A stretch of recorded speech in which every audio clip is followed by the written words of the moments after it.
Hey guys, Andrew with Pit Boss Grills. Today we're going to be going over the removal and installation of a controller on your Pit Boss Pro Series grill. To remove your grill's controller, you're first going to need to remove the panel at the bottom of your hopper. To do this, I recommend using a handheld Phillips screwdriver and actually, even if needed, giving it a little tap with either a mallet or a hammer to get those screws loose. Once that panel has been lowered, you're then going to have access to all your wires. Once you have your wires, you're going to actually need to clip some zip ties holding them in place.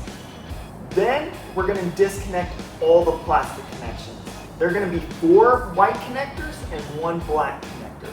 They're all going to pull apart, and then we're going to have the ability to just take our controller out from there. There's going to be 3 plastic tabs, top and bottom of the controller. From the inside, we are going to push those tabs in and then go ahead and just force the controller out through the front of the hopper.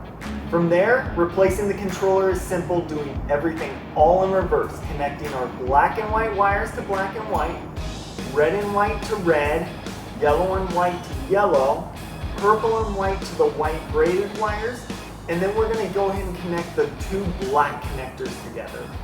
Once that's done, we'll place our controller back on the front of the hopper, put our screws back onto the bottom plate, and we're ready to get back in smoking.